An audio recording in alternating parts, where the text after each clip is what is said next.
একে তো গরম, তার উপর প্রচণ্ড ভিড়ে হাওড়া রাধিকাপুর আপ কুলিক এক্সপ্রেসের জেনারেল কামরায় হাঁসফাঁস অবস্থা হচ্ছিল, কিন্তু ট্রেন না থামায় কিছু করার ছিল না। ব্যান্ডেল স্টেশনের সিগন্যাল না পেয়ে ট্রেন দাঁড়িয়ে যেতেই কোনো ক্রমে ট্রেন থেকে ঝাঁপিয়ে নেমে পড়েন পরিযায়ী শ্রমিকরা। সেই চিত্র শ্রমিকের পাশাপাশি একজন মহিলা ও একজন কিশোরও রয়েছেন এই দলে। হুগলির পানাগড় থেকে সুভাষপল্লী বাসিন্দারা লাইন ধারে ছটপট করতে দেখে সকলকে স্থানীয় ক্লাবে নিয়ে গিয়ে শুশ্রূষা করেন। খবর পেয়ে ঘটনাস্থলে আসেন আরপিএফ কর্মীরা। একটু সুস্থতা বোধ করলে ব্যান্ডেল স্টেশনে নিয়ে যাওয়া হয় তাদের, এবং সকলের বাড়ি ঝাড়খণ্ডের কোটলপুর থানার এলাকায়। তারা ওড়িশার আঙ্গুরে রাজমিস্ত্রি কাজ করছিলেন। ঈদ উপলক্ষে বাড়ি ফিরছিলেন তারা।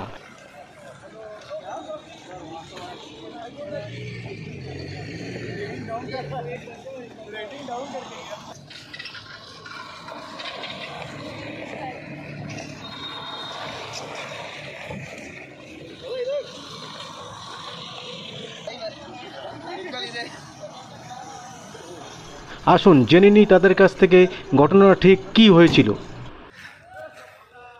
बोला তোমার ফটো নিচ্ছি। হ্যাঁ, রাগি আছে কিন্তু বাল খেপাবা না। জয় ঠাকুর, ঠাকুর যা বলাই দিকে থাকো না।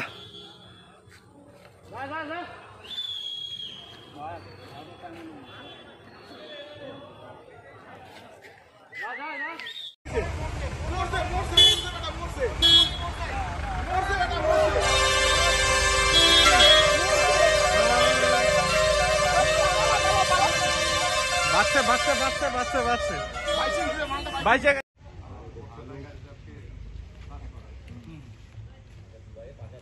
পরিকল্পনা ছিল।